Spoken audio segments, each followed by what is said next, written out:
1PM 사업가 황현우입니다. 현실 점검과 유통의 비밀을 오늘 강의할 예정인데요.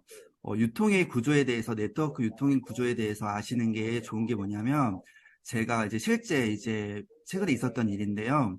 제 친구 중에 되게 워커홀릭이어서 정말 일하는 시간 빼고, 잠만 자는 시간 빼고 다 일하는 시간이어서 그냥 건강해져라 해서 제품만 전달한 케이스가 있어요. 그래서 그때 제품 티업만 하고 제품의 중요성만 얘기하고 유통 구조에 대해서는 얘기를 안 했거든요. 근데 그 친구가 최근에 얘기하기로 네트워크 제품 좋기는 한데 이게 비싼 이유가 사업자들 이걸로 여행 가고 커미션 주느라 이 제품이 비싼 거 아니냐라는 이런 이야기를 하는 거예요. 그래서 제가 자세히 친절하게 설명을 해줬지만 전 이걸 뭘 느꼈냐면 어쩌면 일반인들은 사실 이렇게 오해할 수도 있겠다. 유통의 구조를 잘 모르면 이렇게 약간 네트워크 제품은 비싸다고 오해할 수가 있겠다라고 생각이 들더라고요. 그래서 정말 이게 우리가 유통의 구조를 한 번 더 리마인드해서 소비자든 사업자든 우리가 유통 구조를 알려줌으로써 네트워크 제품은 결코 비싼 게 아니다라는 걸 한번 상기시켜 줘야 될 것 같더라고요. 그래서 오늘 유통의 구조에 대해서 한 번 더 리마인드하는 시간 가져보도록 할게요. 첫 번째, 네트워크 마케팅의 사전적 의미를 먼저 말씀드릴게요. 제품의 유통 마진과 광고비를 없애고 생산자와 소비자의 직거래 판매 방식으로 소비자에게 이익을 환원해 주는 것. 더 쉽게 말씀드리면 유통 마진을 없앤 다음에 소비자에게 캐시백을 해주는 거예요. 왜냐하면 대기업에게 유통 마진을 줬던 그거를 소비자들에게 캐시백을 해줌으로써 소비자들은 좀 저렴한 가격으로 제품을 받을 수 있도록 만드는 구조인데, 네트워크 마케팅을 한 번 더 유통의 변화를 통해서 한 번 더 자세하게 비교하면서 설명드릴게요. 일반적인 유통 구조는 공장에서 10,000원짜리 원가의 제품을 만들면 그 회사는 당연히 브랜드 광고를 해야 하잖아요. 그래서 연예인들을 기용을 해서 비싼 광고료를 먼저 비용을 지출하게 됩니다. 그 다음에 총판, 도매, 소매업자들 이런 중간 상인들한테 유통 마진들이 계속 발생이 돼요. 그래서 공장에서 만들었을 때 원가가 10,000원짜리지만 소비자한테는 10만 원으로 받게 되기 때문에 소비자는 좀 비싼 가격에 아무래도 제품을 받게 되는 구조였는데요. 그래서 한 단계 더 업그레이드된 변화된 유통은 뭐냐면 공장에서 똑같이 10,000원짜리를 만들어요. 그거를 광고를 합니다. 연예인을 써가지고 광고를 해서 브랜드를 널리 알린 다음에 이마트나 쿠팡에 바로 직거래하는 거예요. 중간 상인들 없애고 바로 마트나 홈쇼핑이나 쿠팡 같은 인터넷 업체에 바로 납품을 하는 거예요. 10,000원짜리를. 그러면 어때요? 이마트나 쿠팡은 얘네도 유통 마진을 먹어야 당연히 남는 것이 있기 때문에 유통 마진을 챙긴 다음에 그걸 소비자에게 전달해서 소비자는 9만 원이나 8만 원 정도 이렇게 받게 되는 상태인 거고요. 그 다음에 한 단계 더 업그레이드된 유통 구조가 네트워크 마케팅이에요. 네트워크 마케팅은 원가 자체가 다릅니다. 3만 원인 거죠. 이것도 사실 한번 짚고 넘어가야 되는 거예요. 왜냐하면 사실 종합 비타민은 사실은 화학 제품인 거잖아요. 근데 우리 PM은 어때요? 화학 칵테일 예로 들자면 56가지의 야채, 과일, 허브들을 사실 저온 숙성해서 만든 제품인 거예요. 그러니까 사실 약 같은 건 연구비가 많이 들지 사실은 원가는 얼마 안 한단 말이죠. 근데 PM은 사실 이게 우리가 화학 제품이 아니고 정말로 유기농, 허브, 야채, 과일이잖아요. 그러니까 원가 자체가 비쌀 수밖에 없어요.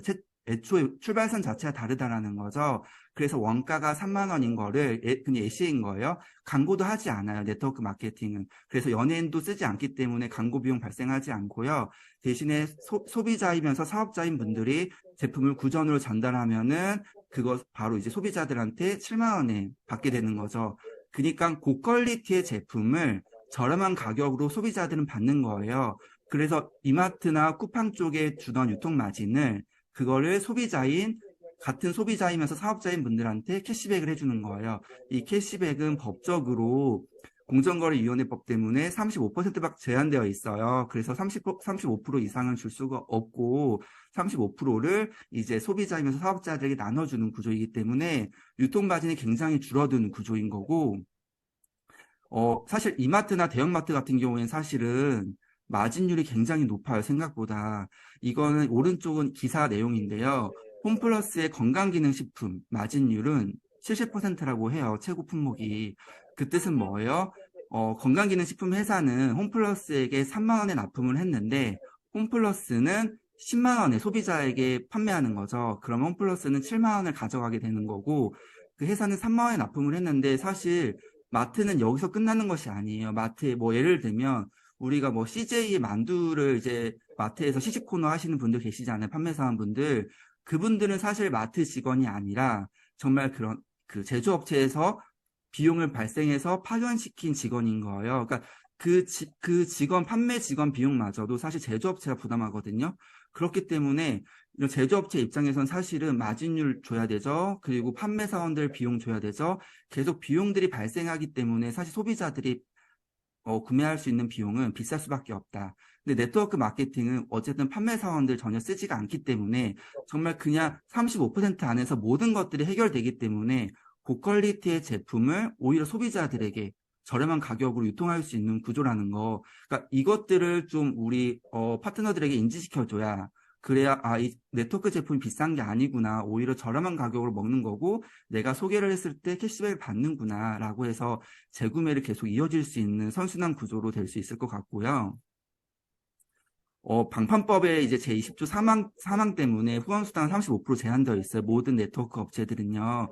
그래서 이거는 그 법조항을 그대로 가져온 건데요. 빨간 글씨를 보시면은 다단계 판매원에게 후원수당으로 이제 100분의 35에 해당하는 금액을 초과하여서는 아니 되며 라고 되어 있어요. 그래서 이것 때문에 사실은 저희가 네트워크 회사들은 35% 이상 줄 수가 없고, 올해 상반기에 최근에 이제 국회의원이 법 발의를 해서 이 35%를 38%로 좀 상향하자는 법안을 발의했는데요. 아직 국회에 계류 중인 상태인 거고요. 저희가 한번 현실 점검을 한번 해봐야 되는데요. 지금 이게 보면은 통계청 자료예요. 21년 기준 통계청 자료인데 1인당 생애 주기 적자 추이 그래프예요. 그러니까는 지금 가운데 글자를 보시면요. 빨간 글자의 적자는 소비하는 금액보다 노동소득이 더 적으면 소비하는 금액이 더 많으면 적자인 상태인 거고 흑자는 내가 소비하는 금액보다 노동소득이 많으면 흑자인 상태인 거거든요. 그러니까 미성년자일 땐 당연히 적자인 거고 27세 때부터 이제 흑자로 이제 전환됩니다. 그러고서 43살 때 제일 피크를 찍는 거죠, 정점을. 그래서 이때는 내가 소비하는 금액보다 노동소득이 훨씬 많을 때여서 최고의 정점을 찍어요. 근데 43살 때부터는 흑자의 폭이 내리막으로 점점 갑니다. 43살부터는 쭉 내리막으로 가요. 그러다가 61세부터는 어때요? 내가 소비하는 금액이 노동소득보다 더 큰 거예요. 그러니까 내가 이제 정말 내 통장에 있는 돈을 써야 되는 시기인 거죠. 61세부터는. 근데 지금 시대가 이제 100세 시대가 됐기 때문에 사실 100세 시대가 되면은 거의 이제 61세부터 40년을 정말 적자로 계속 살아야 되는 거죠. 그러니까 이 표를 보시면 어떤 걸 아셔야 되냐면 이 결국에는 이 소비 금액이 결국 노동소득보다 더 커지기 때문에 발생하는 문제인 거잖아요. 그럼 방법은 없다는 거죠. 노동소득이 아닌 다른 소득을 결국엔 있어야만 이게 적자를 면할 수 있다는 거죠. 그럼 다른 소득이 어떤 것이 있는지 한번 살펴보겠습니다. 패시브 인컴이라고 하죠. 저희가 노동을 하지 않고 받을 수 있는 소득, 패시브 인컴이라고 하는데 5가지가 있습니다. 첫 번째, 음원소득. 네, 저작권료 받는 음원소득이 있고요. 그 다음에 대표적인 거죠. 임대료를 받는, 월세를 받는 소득인 거죠. 그리고 인세소득, 이제 책 팔릴 때마다 받는 소득, 금리소득은 이제 뭐 현금이 많으신 분들이 이자소득 받죠. 그리고 5번째 마지막으로 네트워크 마케팅. 내가 만든 유통망에서 일어나는 매출에 대해 커미션을 받는 정말 내가 직대로 주스를 전달하지 않아도 PM 제품을 전달하지 않아도 3대나 4대, 5대에서 그 매출이 일어나게 되면 커미션을 받는 구조잖아요. 그러니까 내가 노동을 하지 않아도 받는 소득이 네트워크 마케팅인 거예요.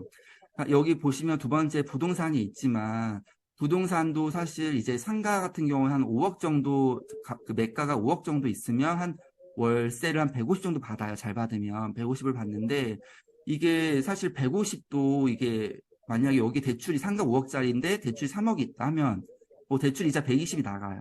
그러면 월세 150 빼기 대출 이자 120 하면 내 패시브 인컴은 사실 30인 거죠. 5억짜리 상가를 갖고 있어도. 근데 이제 네트워크 마케팅, 저희 PM 같은 경우에 사실 IMM만 돼도 150도 받을 수 있잖아요. 그리고 이게 저희가 이 대출 이자 나가는 것이 아니기 때문에 IMF만 돼도 내가 사실은 상가 5억짜리를 대출 없이 가지고 있다라는 것인 거예요. 그렇기 때문에 우리가 노동소득이 아닌 이 패시브 인컴을 네트워크 마케팅으로 가져갈 수 있다라는 것이고요. 대표적으로 부동산과 네트워크 마케팅이 있어요. 권리소득은. 근데 부동산은 자산에 대한 임대료를 받는 거고, 네트워크 마케팅은 내가 만든 유통망에서 일어나는 매출에 대한 커미션을 받는 건데요.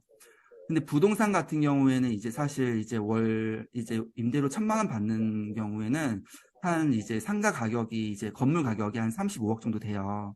35억 정도 되는데, 보시면은 문제는 부동산은 상속세가 30억이 넘어가는 재산 같은 경우에는 상속세가 50%인 거예요. 그러니까 내가 죽었을 때 35억짜리 건물을 넘겨주려고 하면 그 자녀는 거의 뭐 한 15억 정도의 그런 어떤 상속세를 내야 한다는 거죠. 현금으로 내야 되는 상황인 거예요. 그러다 보니까는 이제 건물을 상속받고 싶어도 이 상속세 때문에 건물을 상속받지 못하는 경우가 발생하는데, 네트워크 마케팅은 상속세가 없다라는 것인 거예요. 그러니까 우리가 PT만 돼도 월천댁이라고 하잖아요. 월천댁은 거의 이제 한 35억짜리 건물을 갖고 있는 거랑 똑같은 건데, 정말 이게 내가 나중에 죽었을 때, 상속이 됐을 때 상속세를 내지 않기 때문에, 이건 또 한 번 우리가 거의 한 15억 정도를 또 한 번 세이브할 수 있다는 것이죠. 그러니까 이 같은 권리소득이어도 정말 이 네트워크 마케팅의 비전을 보신다면은, 정말 이 권리소득의 정말 차원이 다른 문제인 거고, 저희 PM 같은 경우에는 또 죽어서 이제 어머니가 상속하고, 어머니가 사망하셔서 이제 딸이 상속받고, 딸이 또 손녀한테 상속하고, 거의 무한 상속이기 때문에, 사실 건물 같은 경우에 상속을 받을 때마다 계속 상속세를 내야 되는데, PM 같은 경우에는 상속 받을 때마다 상속세를 안 내기 때문에, 정말 이게 상속세도 절감되기 때문에 같은 권리소득이어도 정말 차원이 다르다라고 말씀드리고 싶고요. 직장인들이 이제 직장을 이제 은퇴하게 되면 자영업도 많이 고려하시잖아요. 근데 자영업자들 같은 경우에는 사실 투자할 때 거의 최소 수천만 원에서 억 이상이 들어가요. 근데 네트워크 마케팅은 투자금이 아예 없고, 그래서 리스크가 없고요.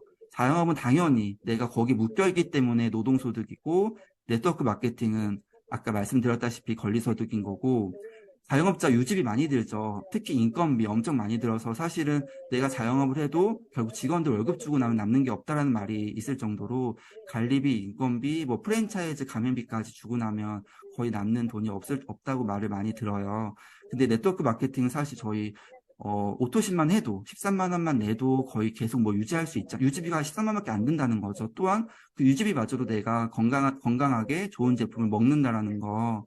그리고 자영업자는 5년 이내 폐업률 거의 90% 가까이 되는데, 네트워크 마케팅 내가 그만두지 않는다면 폐업할 일이 없다라는 거. 그렇게 리스크가 없는 이 정말 권리소득 누릴 수 있는 게 네트워크 마케팅이라고 말씀드리고 싶고요. 이 PM이 건강기능식품, 이 수입액 상위 지금 보시면은 1위부터 10위까지 중에 1위가 PM인 거예요. 근데 지금 보시면 6위 GSK 이 회사가 이 센트럼 만드는 회사잖아요. 국민영양제.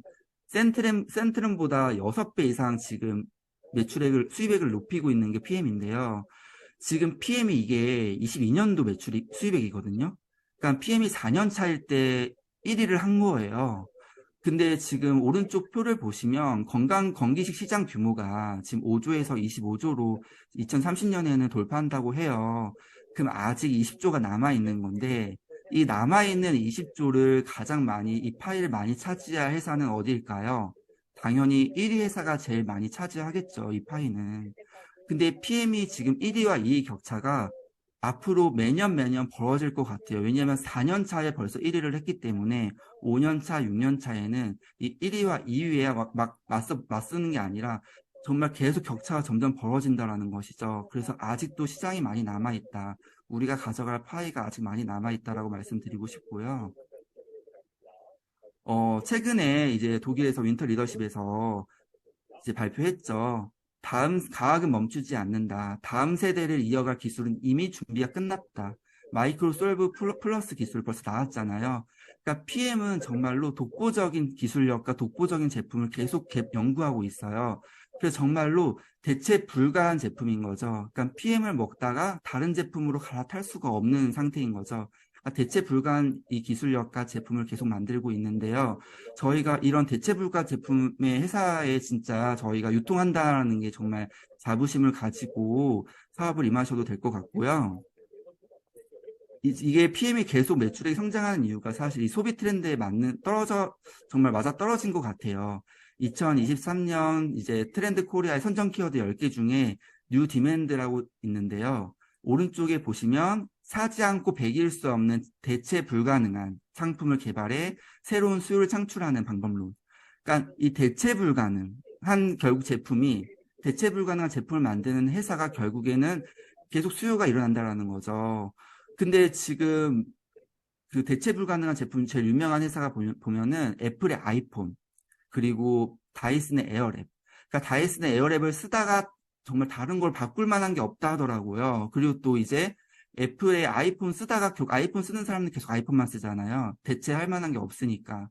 그러니까 애플의 매장 가서도 아시겠지만 애플의 매장에 가면은 가짓수가 많지가 않아요. 제품의 가짓수가. 근데 PM도 거의 이제 애플의 브랜드 철학을 많이 따라가는데 PM도 저희 이제 한국에 유통하는 제품이 거의 20여 가지밖에 안 되잖아요. PM은 이제 심플하게 가기 때문에 복제가 잘 될 수밖에 없고 이 뉴 디맨드, 이 브랜드 제품의 차별성으로 가기 때문에 대체 불가능한 제품을 계속 생산하기 때문에 이 PM은 성공할 수밖에 없고 이 대체 불가능한 제품으로 저희가 사업을 하신다고 하면 아까 제가 말씀드린 권리소득, 네트워크 마케팅으로 권리소득으로 다 누리실 수 있다라고 생각이 됩니다. 그래서 정말로 여기 해강의 우리 사업자분들도 정말 불가능한 인재로 대체 불가한 독일 PM 사업가들 되시기를 정말로 진심으로 응원드리겠습니다. 네, 오늘 이것으로 강의는 마치고요. 경청해 주셔서 감사합니다.